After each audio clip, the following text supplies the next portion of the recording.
Yes, hello, folks. Welcome to the weekly Manchester United podcast. I'm your host, as always, Phil Brown, joined with my regular co-host, the excellent James Rhodes, here in the lead up to the Europa League final. Of course, United played Chelsea on Friday.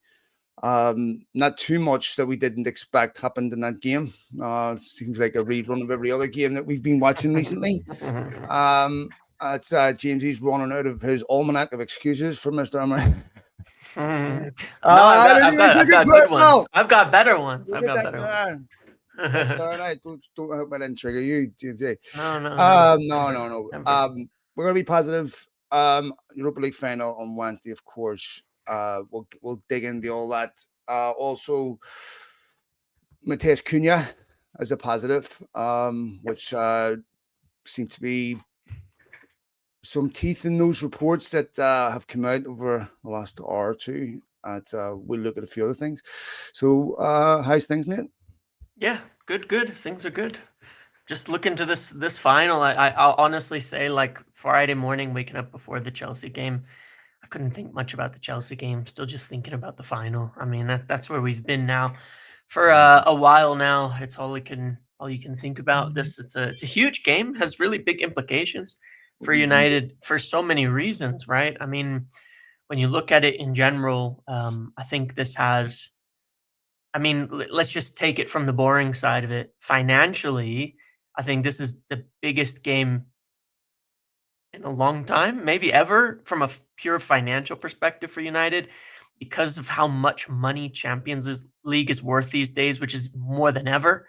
And the alternative being completely out of Europe, you're talking like 80 million, something crazy like that at a minimum in revenue.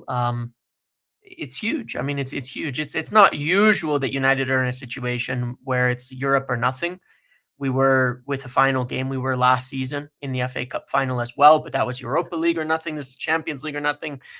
It's a huge game, really big for Tottenham too. They're in the same boat, I suppose. So, big game. Yeah, I mean, to me, you're looking at possibly the most consequential game United have been in for a Yeah, long time yeah, because, the either or is absolutely enormous. And for Amorim, this may be one of the most pivotal moments in his United career. You might yep. actually, if United loses final, you might actually be able to draw a straight line from that and what happens next season Yeah, because yeah, everything changes. yeah.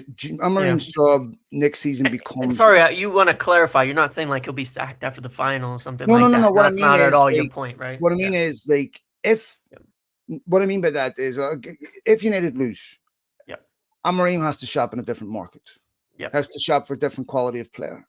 yep. That has a consequence on the field.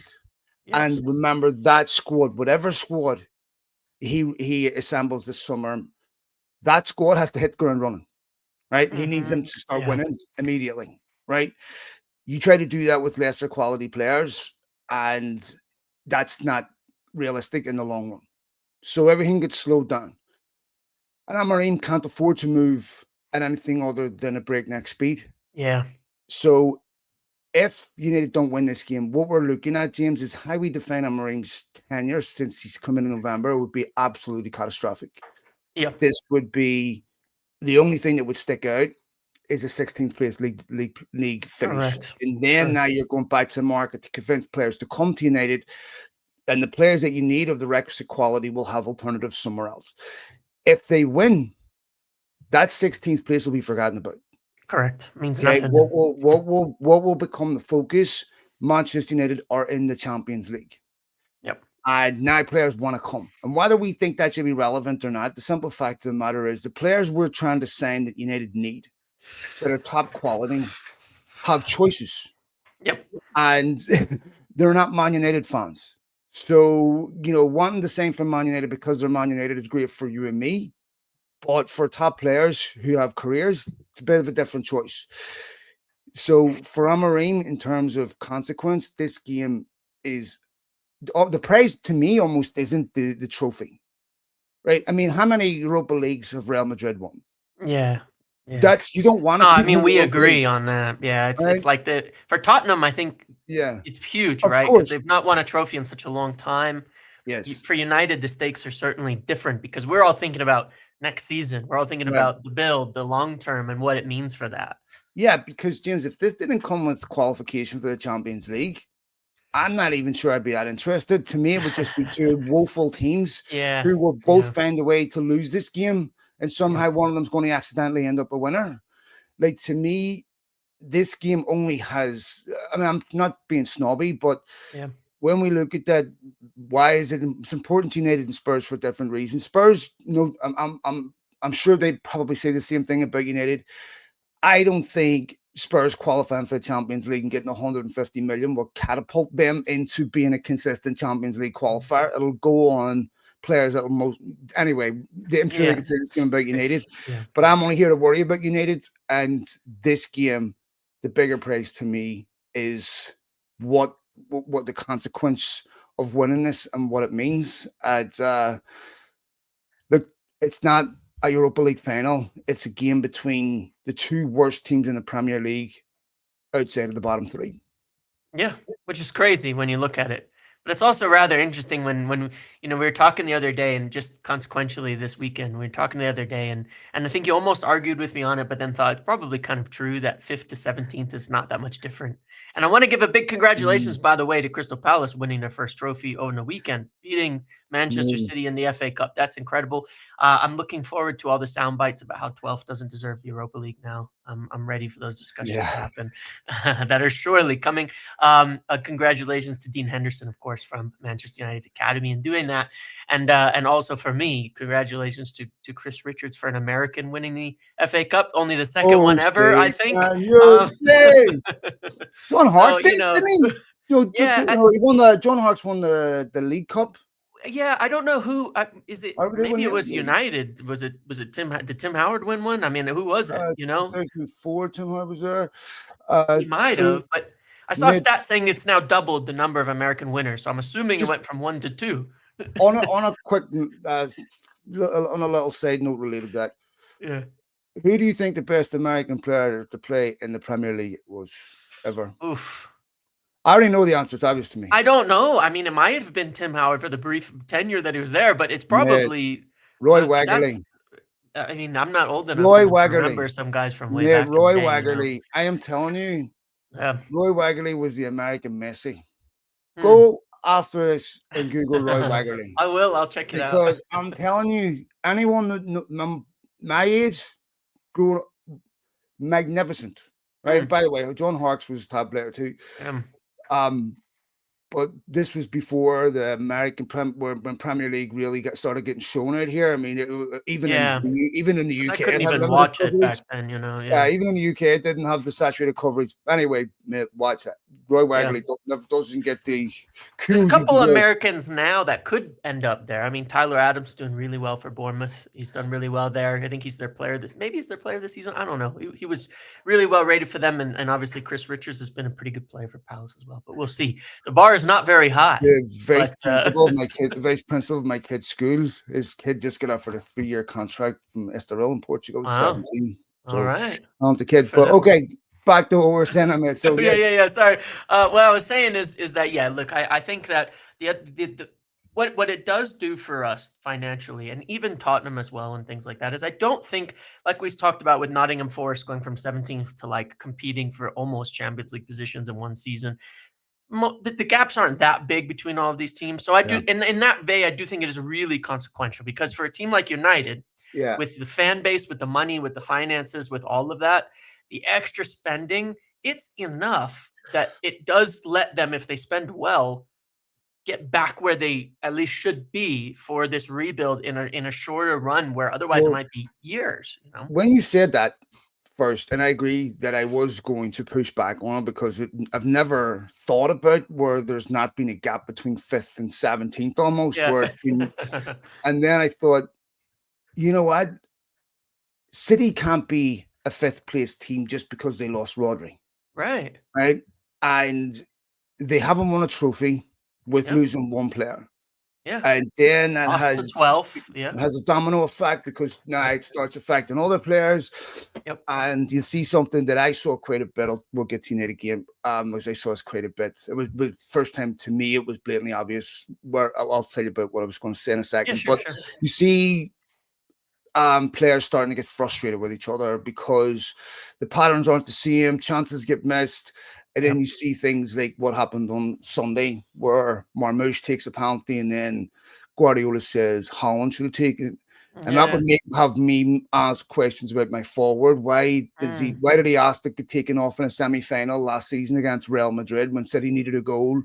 Yep. You know, how and if, anyway, um to me, you know, when you look at the gap, Mm.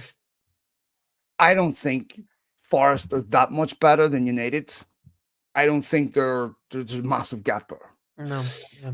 So I agree that it can be closed quickly, but you still have to do the right things, which Yeah, United of haven't course. done, right? Yeah. And I think you bring in 4 or 5 of the right players, that brings the other players on, and things Yeah. can change quickly. But taking a look at United's game against Chelsea, James, this is the first time I've ever really visibly noticed this.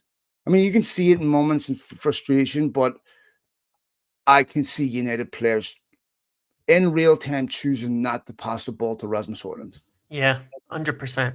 100% agreed. It becomes rather obvious and whatever the reasons may be. I mean, I think in that game especially was pretty justified. The ball was bouncing off of him like he was rubber at Mhm. the time, and they'd pass it into him and it would go flying into the stands off of a first touch. It was kind of wild, but that is, and it has that kind of massive knock-on effect. Like you mentioned, even with City, you see it with the loss of an important player. Things start going that way. With United, with Hoyland, it's definitely like that. I don't know that United have better options, but it's what concerns me very much about the options United have for this final. One of the biggest Mhm. things because Yeah. you look at it and say, well, Rasmus Hoyland's the only healthy nine in the Yeah. team. Xerxes may make it, may not. Probably on the bench. There's no way he can start after being out that long and not being in, even if he makes the squad. Um, you know, and you look at it and you think, so then you have a debate. Do you play without a 9? Do you do it? Do you change it? Because that's now the consideration you have to have. Do I change it? Now, I will give credit. End of last season, Eric Ten Hag and his coaching staff dropped Rasmus Højlund for the final games of the season and the final for this reason because they had a lack of confidence in his ability to do some of the things they wanted in terms of the hold up, in terms of bringing the team together. Bruno Fernandes played as a false 9 in those games, and they won the FA Cup against City. Um, I think Amorim is faced with the same choice now, unfortunately, a year later, which is certainly an indictment on that we're in the same situation a year on, not having a striker that you can play in the biggest game of the season and wondering, do you need to change your system versus doing it? Yeah. Serious problem, isn't it? It's a big concern. It's a serious problem. You know, James, and I look at Hoyland, and there's a few things that concern me. One, it's just like a relationship with any human being. You can fight, but when you get to an end point of contempt, well, you're no longer contesting or asking someone to do better. You're just defining them by what they Mm, do. And instead of trying to find a solution, you have contempt. When you get to that point, it's very, very difficult to recover. And I look at Rasmus Højlund and he looks petrified of getting the ball. He's mhm, not stupid. He can tell, like, he knows players don't want to pass the ball to mhm, him. yeah, I was watching some of his goal compilations last season when he was in form, and it was completely different. yeah, So inevitably, Hoyland's going to be asking questions about himself. Am I good enough? And the pressure of all the fans, TV, players, the ball just you're going to freeze. Like, it's very difficult as a player in that situation. What really needs to happen is Hoyland needs to be taken out for about yeah, 4 or 5 weeks and have another player put in his place that takes the load off. If he's in a winning United team, I think you see a much better player. You know, I think he's better than what we're seeing, but I think that what we're seeing right now is a lad who's so lost, so is filled with self doubt. See, this is young kids that want the ball in games are kids that are confident on the ball. Hmm. Other kids that aren't confident, they're not going to chase, they're not going to tackle, they're not going to press because they don't want the ball. They don't have a confidence. Yeah. You have to give the confidence to have the ball at their feet, and then you get the rest. But when you so this tracks all the way to the very top. When you're not confident, you Yep. don't want the ball, Yep. and that's And you right. see the He other didn't have a single symptoms. shot. I So think I was his 18th game, mate. It's yeah. 17th, 18th game. Forgive me, but he hasn't had a shot. Yeah. And I know you see the other symptoms. There's lackadaisical pressing. There's a Yeah, lack of this is was my involvement. one. Yeah, You can see all of that. Like he is, it does appear afraid to be near the ball at you all. get And imposter syndrome. yeah, yeah, exactly. And one thing I'll give, certainly credit to Alejandro Garnacho for, who's had a lot of struggles in his final product and things this year, is he is always there. He's always there. He's always showing for it. He's always brave enough to get on it, to dribble with it, to carry it. And I think that's helped him, despite bad finishing, poor goal scoring at times and things like that. I think that helps him always kind of stay involved, and why he tends to be a bit more useful, I guess, in that respect. I don't see players afraid of passing the ball to Alejandro Garnacho. I don't see them avoiding him. I don't see those types of things with him. But that is, naturally players have different levels of what they can handle from a confidence perspective, what hurts them, what doesn't, and all Yeah, that as well. I mean, I've seen senior players get angry with Garnacho over not Yeah, tracking back, but for yeah, sure. but this is normal, and I agree Yeah, with what you're saying. But I just saw things with Hoyland, and then I'm thinking next season they need to loan him out. To me, yeah, I don't think I you can think so sell too. him. I No, don't I think don't it's think a so. good time to sell him. No. And I think that if you loaned him out where he was in a different environment like Anthony, you would get a different player. Yep. Later on, before we close the podcast, we'll talk about possibly Yorkes, obviously Cunha and what have you, as far as next season goes. Um, Other than that, on Friday, anything else you want to point out, James? No, it just, again, speaking about about that point I was making earlier, one of the things that still amuses me a little bit is I still continue to be completely unimpressed by most of the teams in the Premier League, including Chelsea. I Mm. understand we lost that Mhm, game. mhm. They weren't good. They weren't special, and I With look the at. Harry Maguire's her, Yeah, I they. know, I know, I know. Like, we scored first, and it was such a tight offsides. You know what I mean? Like, even a debatable one. And you look at it and you're like, that's the difference. That tiny offside versus the goal that they score in the 60th, 70th minute. It's like that's the difference between us and third, and we're away at at Stamford Bridge and all that. And it's just it constantly makes me feel like, outside of, I think, Liverpool, who obviously ran away with the league, and I would say Newcastle in recent months, who've been very good recently, and they're really finding some form. I haven't been impressed with many of the teams in the Premier League, and that's a little bit of like coping with United being bad, but I think it's also an honest look at it, like it the level of football, because I think it's lowered in general. The differences are not that high, but that also means United have to get it right later on. But yeah, it makes for every week to be kind of interesting in terms of who's going to win and lose in these games. But only other thing I noticed, and I want to say something interesting on this in terms of our league form, because I was looking at this as well. You know, obviously it was close to, I think, close to what would be the lineup for the final, not the lineup for the final necessarily. But I think the 11 players selected and the four who subbed on was, I think, Garnacho, Ugarte, Mainu, and Aiden Heaven, I think, was the four first subs that came on. That 11 plus them is probably the guys under consideration for the final spot. I think Amarim made it kind of clear he kind of still wanted to use Chelsea as a marker of who should start, of who should play, of who's ready for the final. What do you think of that? What I mean, obviously we can kind of discuss what you think. What do you think he should be picked? I mean, what's the right answer here? James, this is the thing: is that it's hard for me to select 11 players. It's easy for me to select two or three Yeah, that are guaranteed starters, but yeah, 11 that are guaranteed, not easy. But it's also easy to pick players that shouldn't be in there. yeah, To me. And so I don't think Amarim's going to have an enormous amount of choice.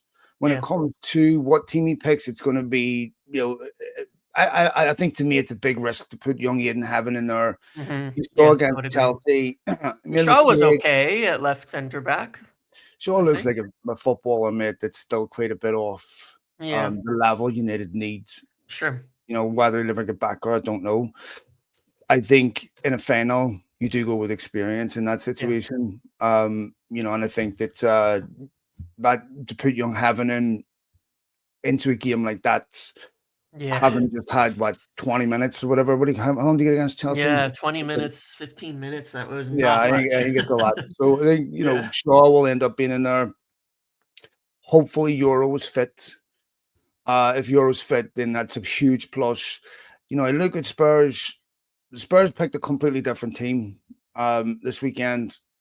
They, I actually agree with the team that Amorim picked. To me, Yeah. win, lose, or draw, I think he has to pick a team. Yeah.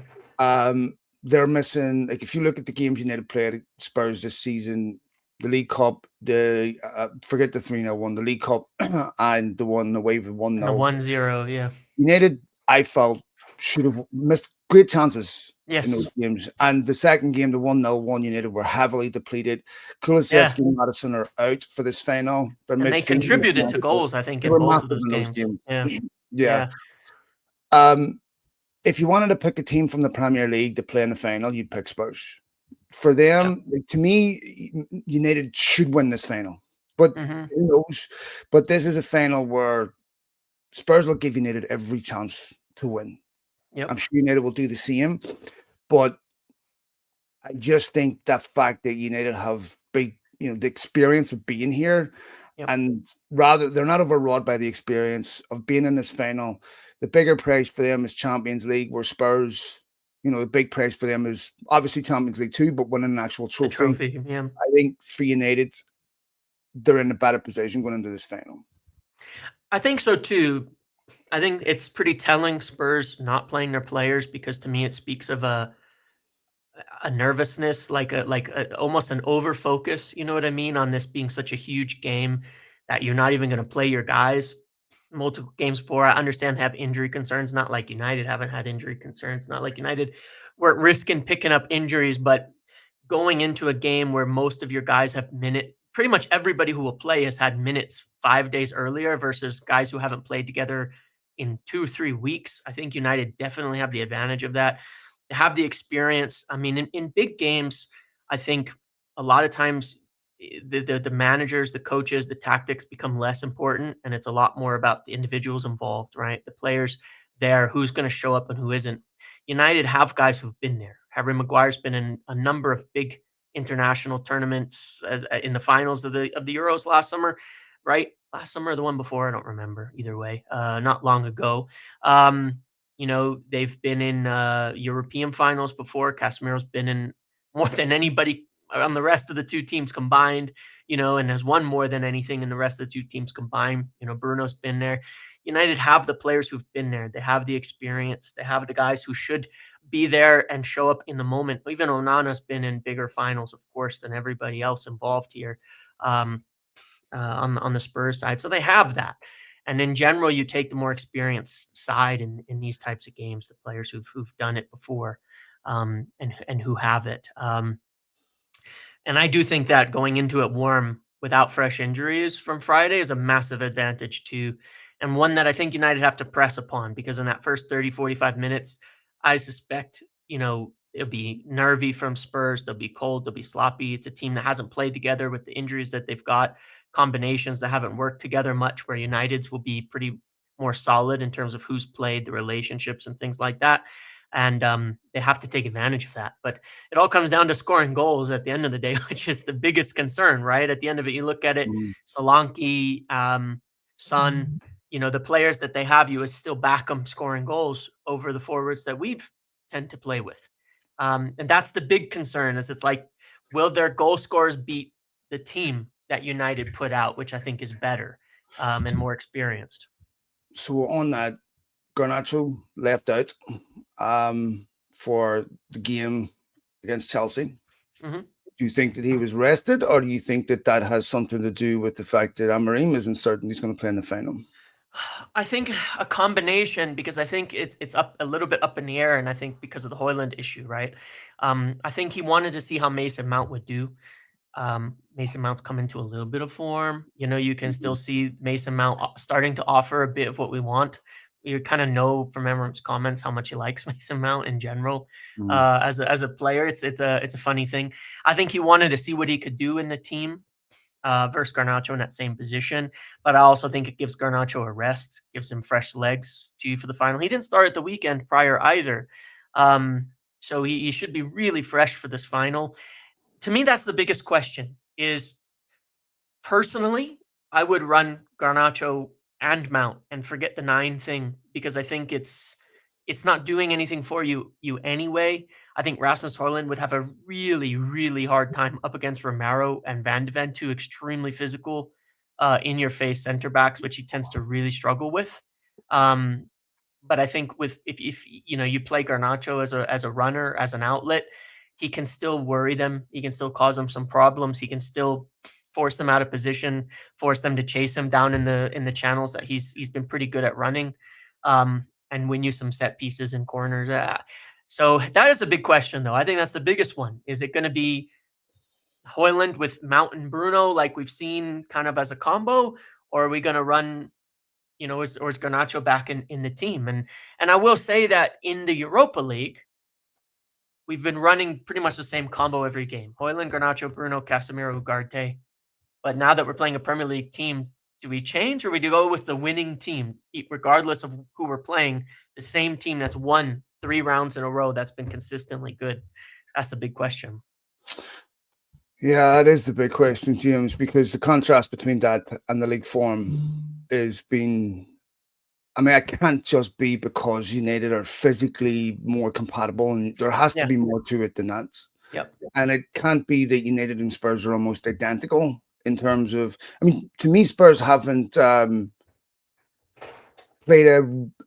United have had to me, once the qualification rounds happened, United have had a tougher run to the final, Yeah, for right? sure. By They far. Yeah. played better teams. Yep. um, I've yet to see Tottenham in a game against a decent team where they pose a serious threat. No. Maybe that happened way earlier in the season, but it's been a while.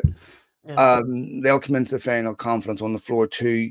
Um, but I still feel that despite United's lack of goals, they're going to have opportunities in this game. And this is where, if a chance falls to like a Bruno Fernandez or someone, I trust that Bruno Fernandez will Yeah. take that.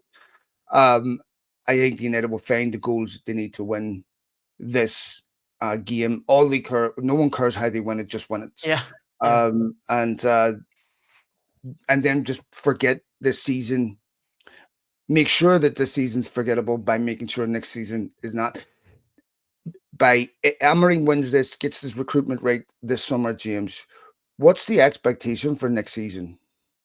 I think you have to. Well, obviously, yeah. If we win, like you mentioned in the beginning, but assuming we win, and we do have the money to a bit more money to spend and a bit more to work with, you have to get back and be competitive in the top 6, I think, you have to be there. It's hard to know how much other teams will improve around you as well.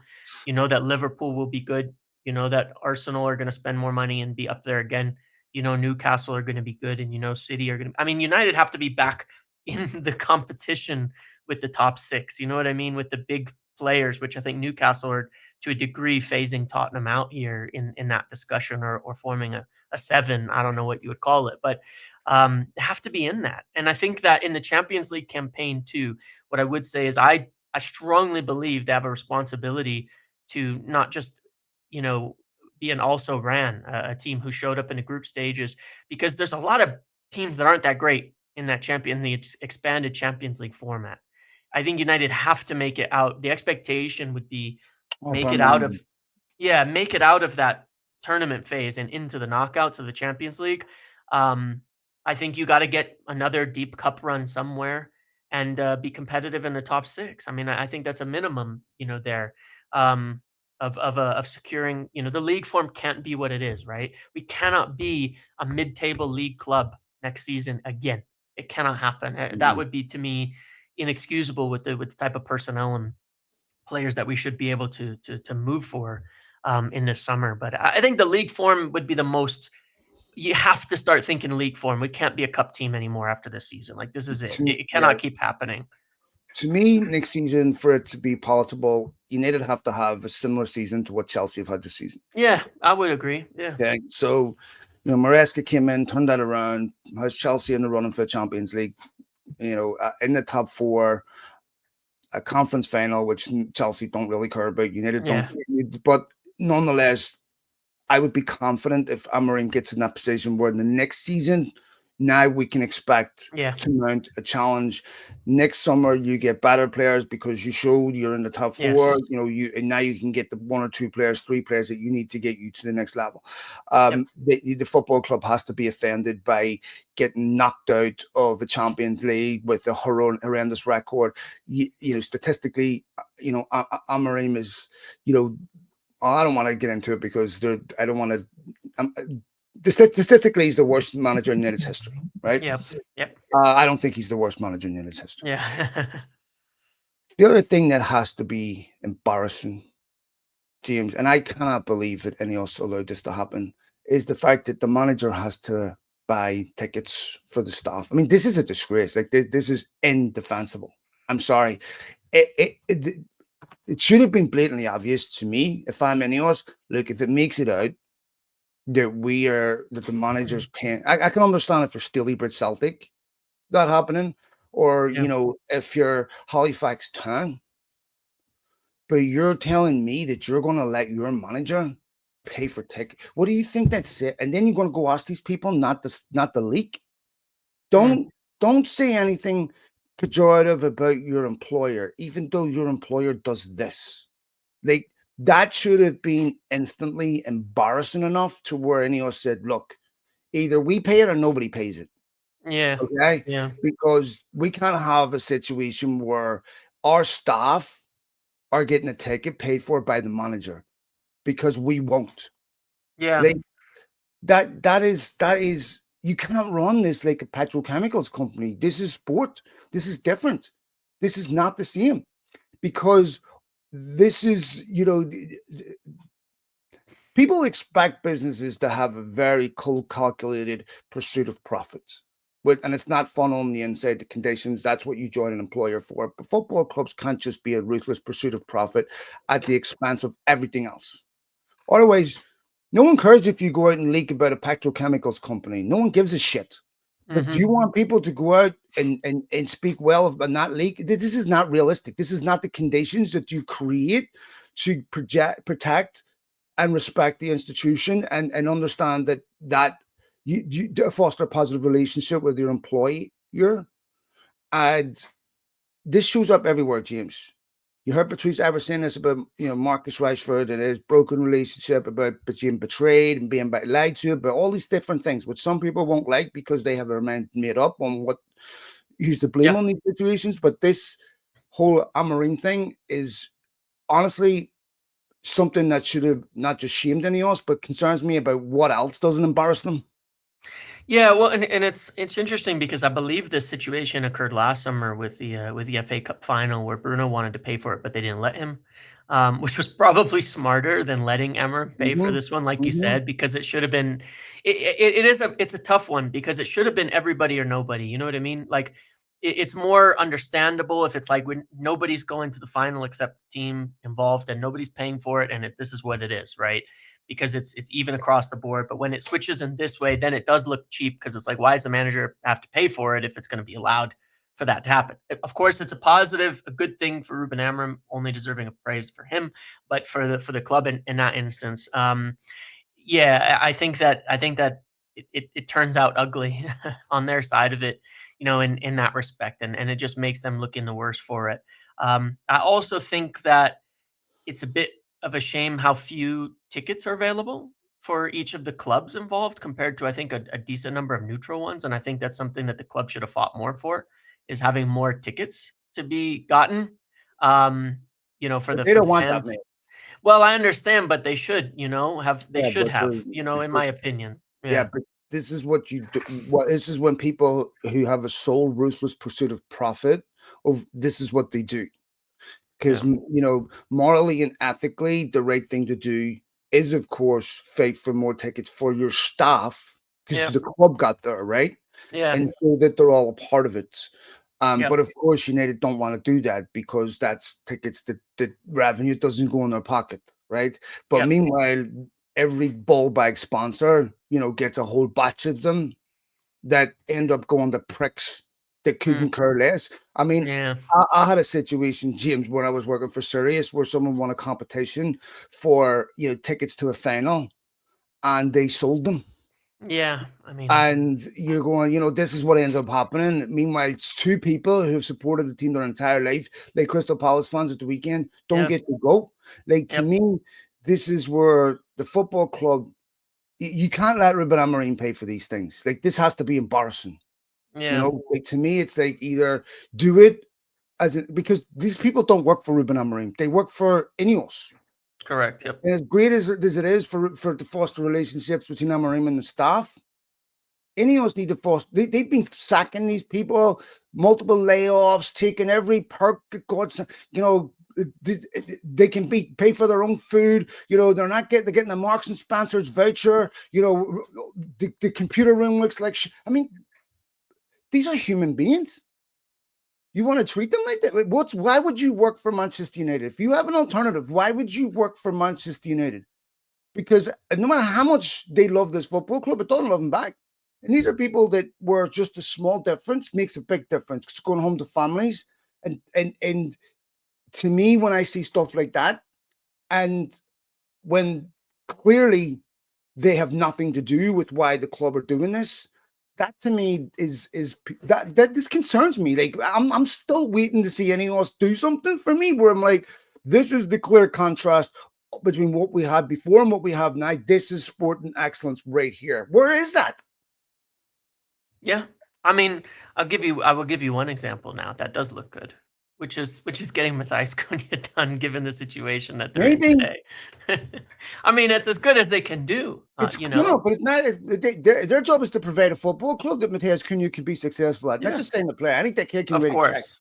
Of Their course. job, sporting excellence, will be reflected in the football club that he joins. Not Yeah. writing a check. Anyway, you and I can do that. They have to show this is why players don't. This is why players feel, and this is why they're not going to succeed because Yeah. we know what sporting excellence. I don't see that. It's only going to show in the results when we see it. Okay, but We then have to wait for and that. they've been since Ineos have come into United, and I'm not judging them right now. I'm not passing a verdict, right? I think in the long run, I still trust it's a better setup than what we had. But James, Yeah. judging them on what they have, there's people they've made decisions on inside the football club in a shorter period of time. They made a decision on Dan Ashworth in a couple of Yeah. months that was Yep. unacceptable. So they're capable of making quick Yeah. appraisals.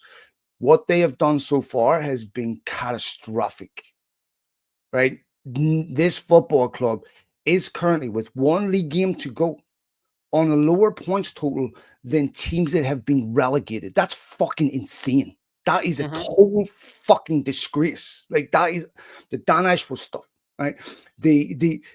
All the shit that happened with Marcus, all these constant layoffs and all this not they all negative, negative, negative, negative, negative, negative, negative.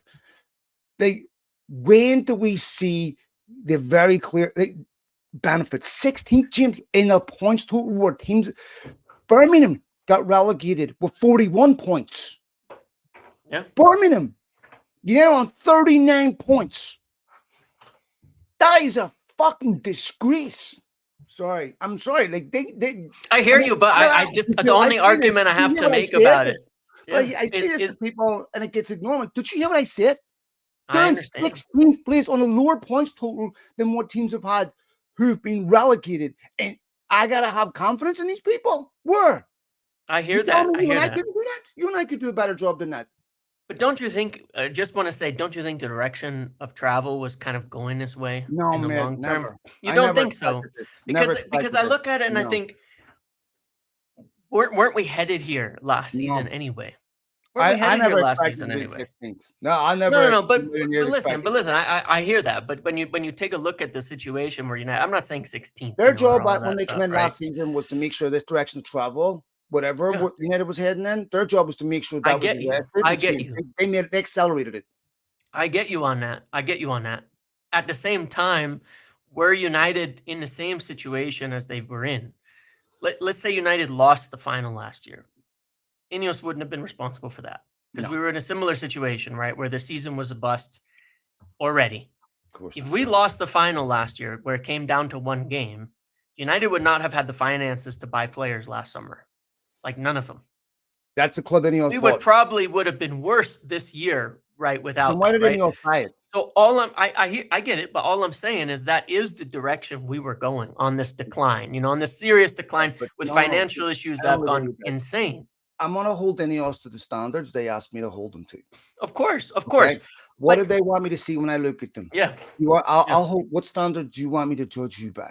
You told me their job. They weren't responsible for United. United won the FA Cup. By the way, they didn't Yeah. help with Ten Hag facing all this Yeah. scrutiny before they should have settled that. But they're responsible for everything after that. Hmm. So the direction of travel was not the 16th. The only thing Ineos had to do was to help stop the bleeding. Just don't make it worse. That's all. And instead, James, they made it worse. They're responsible. I'm I sorry. would agree with that. I would agree with that. I would agree with that, but I do think some of it is necessary. United would not have the money, to Sure. do anything should they not have made the cuts, which in the short term are extremely I don't negative. hurt You know James. what I mean? They knew all this when they bought the club. These are But promises it's they still the made on the truth. strength of that information. I understand, but it still had to happen. Like But, but nobody. okay, but they knew that when they bought the club that this had to happen. And with all that, they never once turned around and said, "Hey, look, we got to gut this club. Just write this season off. We may just finish above the relegation zone. This is Mhm. what it takes." No one said that. I mean, I think that's what we're seeing now. This isn't what they promised. This is Yeah, I hear that. I they hear sacked that. Eric Ten Hag for after a couple of months for unacceptable standards.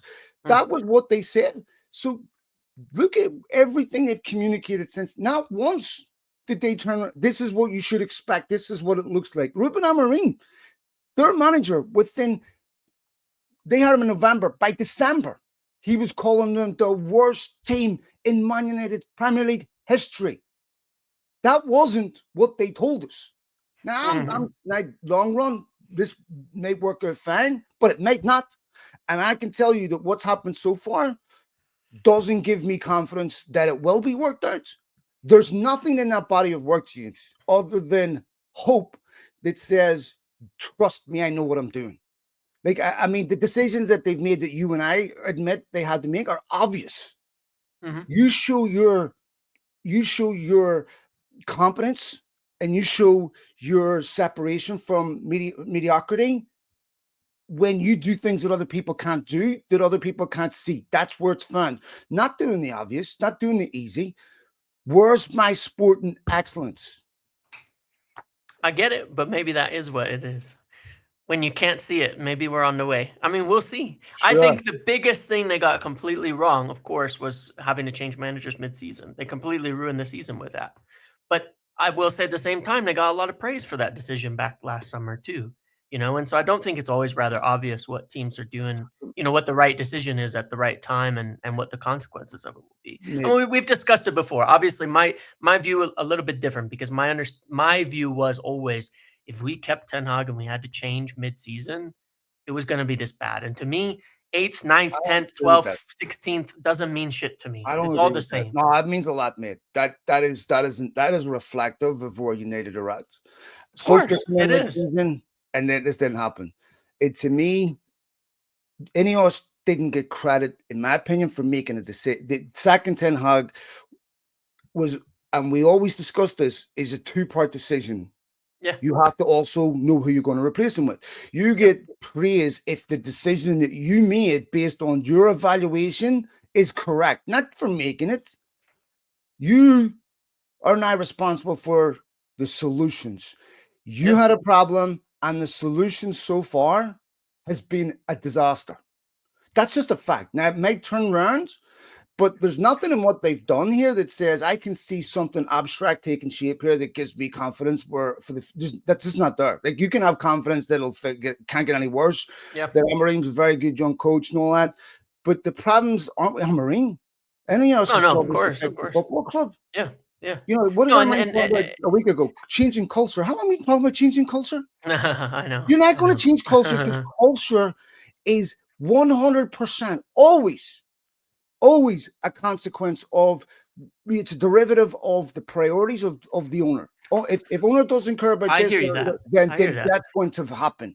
So until that changes, so Jim can talk about getting better IT stuff, but until you change the elephant in the room, you know, the guys you're piling up with that created this culture, Yep, this shit's going to continue. And yep. the direction of travel is relegation, James.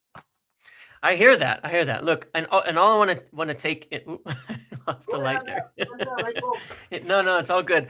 Because I always want to. Obviously, we've talked about this, that we take a little bit of a different stance to things. One of the things I do find interesting is, I got to tell you, I watched a friend of mine who's on the Overlap channel. Its name's Harrison. He did an interview with what was it, Michael Keane's brother, right? What's his name Yeah, again? Tom But King. he if you watch Who's that, Tom King? I'm not gonna lie to you, I'd sack every person in United, and they create the culture too, not just the owners, because the things that they were talking about as if it was a success is unbelievable. Now, that is a consequence of ownership, what they consider to be a success, right? Hmm. That is a consequence of what ownership consider to be okay, The right? people who And still own the club. yeah, correct. And so, the Glazers setting a thing to say, that summer paying 80 million for Anthony, you know, um, of doing these things, of doing these deals, of wasting all summer chasing Frankie de Jong to not get it done, of agreeing fees with Barcelona, flying around Europe, on the company's dime and getting nothing done, being considered a success. Why? Because we made Champions League. So it was a success, because that's the Glazers' measure of success, right? That is a culture that takes quite a bit of gutting to get done. You know Don't what I care. mean? Any else knew this. And I know, but they have to do it. So then I, don't sit there and say you they're know. not the problem. Oh Like no, no. I mean, to me, I'm sorry, I'm going to defend you, but with the things that you say, they Of promised course, this. of course, of course, of course. But I do think that in general, while I haven't given praise, because how it works out, we don't know yet, right? But I do think it's like I'll put it this way. I've said this before to you. This is just my view on it.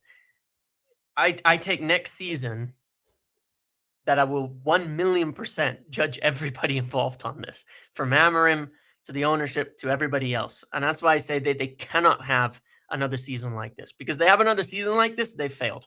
I They have judge another them on this season that season. isn't much better, they failed. I You judge them know? on this season too. They're judging people on this season. I judge them on this season too.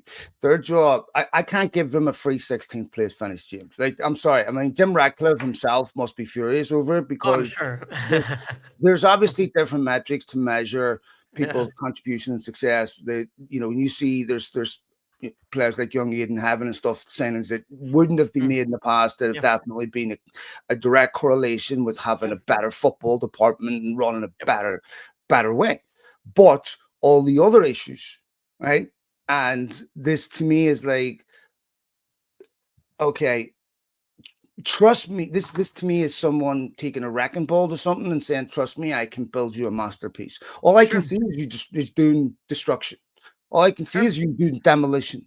I don't Sure. see anything that says, okay, I'm confident this is taking shape here, because that Yeah. hasn't happened. I would And agree with that. I would agree with that. I'm just choosing to take the yeah, optimistic view because I do think destruction was necessary. That's all. I agree, but Yeah.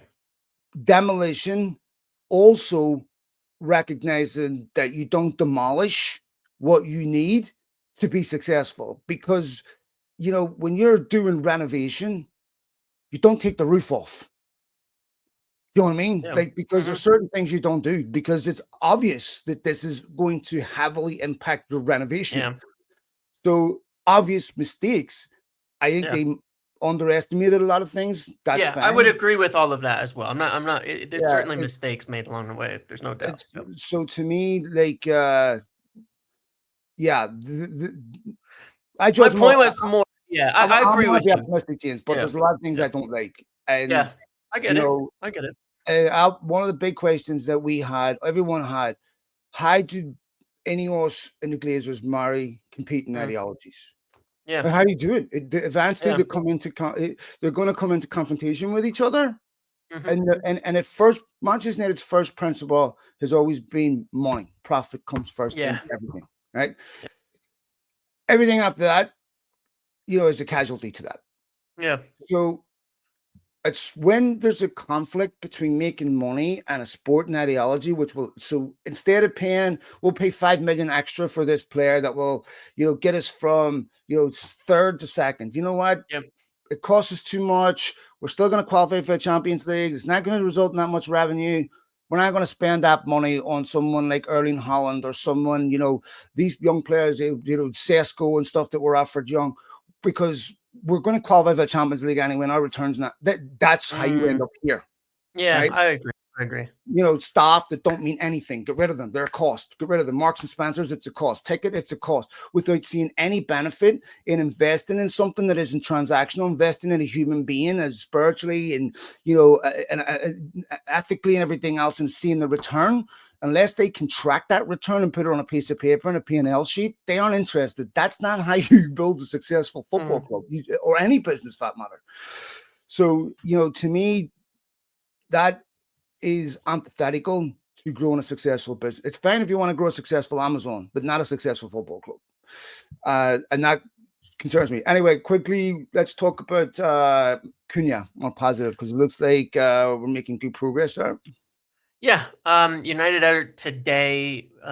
It seems like wrapping up the personal terms with his representatives. He's one player where it kind of I really like this personally because you're talking about how we kind of need Champions League to attract certain people and things like Mm-hmm. that, and that's true. Cunha seems like a one exception here, where it's still nice that the United name carries some weight with Yeah. certain players, or maybe it's the coach, or maybe it's Bruno, or maybe it's something else Mm-hmm. that's attracting him. You know what I mean? I don't care what it is. He wants United. I love that type of player. I love that determination from him. United know what he's got a release clause. It's hefty, but for a player of his quality in the Premier League, transitioning from a team that plays almost the exact same way to United, it's one of the most, straightforward transfers I could probably ever see working there. I think there's a lot less risk in those deals. But yeah, it seems like one it's about done. They'll probably not pay the release clause because you almost never do. Like we saw with like Xerxes and stuff, usually what you end up doing is paying a couple million more. So you spread it out so you don't have to pay all that cash all at once. It's probably not an issue, but I'm sure we'll find out. And I think by next week he'll be, it'll be a done deal, or he'll be a United player in that respect. I think that's a good thing. Getting it simplified, getting it done early, and it seems like that one is on the way. I think the striker thing will have to be quite just as quick because the targets that they have are big there, and I think it'll be a decent test to us, to the club, on this point of expense, but also this point of I don't know, ambition. When you compare the options that are out there, the two most likely circumstances seem like Liam Delap or Victor Gyökeres. Mm-hmm. But it seems as though United need Champions League to get Victor Gyökeres, and I think to me this is a bit of a snowball. It's like if you can get into Champions League, you can get a striker with 53 goals compared Yeah, to a striker who has 12. of course. Um, that makes a big difference, I think, to me in terms of where United end up next season. No, it's massive. I mean, these are deals that Jorquez is going to be wanted by a lot of different football clubs for the same reason. Yeah. You get someone that scores goals, James, it changes everything. Yep. Absolutely everything. I mean, Yep. I've seen United in games where they've done all right. They've missed three or four chances. They end up losing the game 1 or 2-0. And you forget about the periods that they've done really well in because the result is what really, Mhm. sits in your craw, sticks in your craw. And then, I mean, I'll always go back to that Bilbao away game where that penalty was so consequential in the whole tie because it changed. These are decisions United weren't getting in the Premier Yep. League, goals that Yep. weren't happening, and then of course the outcome was completely different. United got punished by that by Anthony Taylor a few days later. He was licking his chops waiting for that And we opportunity. have a not an English ref in the Europa League final, which is big Thank you. advantage for us Completely compared to different. the usual. 100%. Some Yeah. Premier League referee would go there, right? Main character syndrome, right? Because we turn them into celebrities with the sole intent of being, I'm gonna be the national hero. I'm like a guy running into a hostage situation and releasing it. I'm gonna by stopping Man United Yeah, winning the United won't get favorable decisions from I'll me. sign autographs on the way. I book my spot on Sky. And if United get a goal that is perfectly legal, but maybe not the nicest goal, I'm sure Sky Sports will have a whole Uh, intervention on it. Yeah, I know you scored from 35 yards to top corner, but there was a player injured 25 minutes before that. You bastards, yeah, how did you not put it out? You're war criminals. That type yeah, of stuff, yeah. which didn't seem to bother people against Brentford when it happened to Delict. But nonetheless, prediction for the final, matey. Oh man, I think United will do it because I think they have the bigger players that will show up, and I think that's what matters. In a game like this, I think it'll be tight though. I think 1-0 or 2-1 is the end score no matter what in this game. It's going to be tight. It's going to be there. I'd love to say United would just show up like they did against Bilbao and surprise us all and pull off miracles, and just blow them away somehow. But um, it feels like there's always going to be enough fight on the other end because it's a final that it's not quite going to go that way. But yeah, I think it'll be a tight game, but United should have the experience that makes it happen. I have a feeling, I don't think it'll be tight. I mean, I maybe it'll be tight because I In the hope it is tight because Spurs are better forwards than United, but Yeah, I just think they're both so bad defensively. But yeah, I just hope that anything can happen. Like I have no confidence in yeah, any outcome. I just hope yeah. United don't go there and fall 2-0 behind after 10 minutes, where in the rest of the We game can't should concede hang. early. I think we that's where we really fall apart when we concede early. And you know, it's both all the Spurs games that we've lost. That's what happened. We conceded early. We grew into the game, but didn't have enough to get back. Every single one this season, we conceded very, very early, and it's cost us big time from some mistakes, from some error. The biggest thing to me that scares the shit out of me is the goalkeeper situation, which I wanted to mention before we end because there's some links to Emiliano Martinez and such as well. But it's the biggest thing because in the 1-0, Onana parries it right in front of James Madison. He scores. That's how he lost that game. In the cup game, Bayindir lets in the You mean what corner, he goes did straight against into the Enzo goal. Fernandez? Yeah, exactly. What he did against Enzo. I do not, I do, and I don't get it, Phil, because I'm not a professional goalkeeper. I'm not a professional athlete. I'm watching Onana grab the ball with his hands and curl his fingers and bring it down instead of hitting it away. I don't understand. That's like the most basic technique on earth is palming the ball away. I mean, it's the most simple geometric, like Yeah, basic, like the laws of motion, physics. Just make it's just sure you redirect the ball, the power's on the ball, and it'll go that way. yeah, Goal is here. We want to get ball out of away. goal. Okay, do not touch ball, put it in front of the strike, and be saved by the fact that he put it over and he was offside. Yeah, Just try to get ball away from goal. terrifies me. I don't want to be Terrifies different, me. but I'm looking at that and I'm going, man, what are you doing? Like, what are you doing? Like, I worry more about you every week than every Mm, striker you've yep. faced. That's what And, scares me. That's what yeah, scares me. well, I mean, I think about the cup final when Doku scored, and I remember United 2-0 up cruising. I'm like, the only thing that's going to make me nervous if Onana does something really shoot. Oh shit! Concede an easy goal And from I came on, and Holland almost equalized, yeah, I know. It was right? close, And man. in It the was last, close. I'm like, none of this happens with a mediocre goalkeeper. They can Yeah, do the basics, yeah, you know. I know. And every time a ball goes back to his feet, I'm like, I'm waiting it's going under his foot, or I'm getting caught in possession, or picking a pass that only he see. I mean,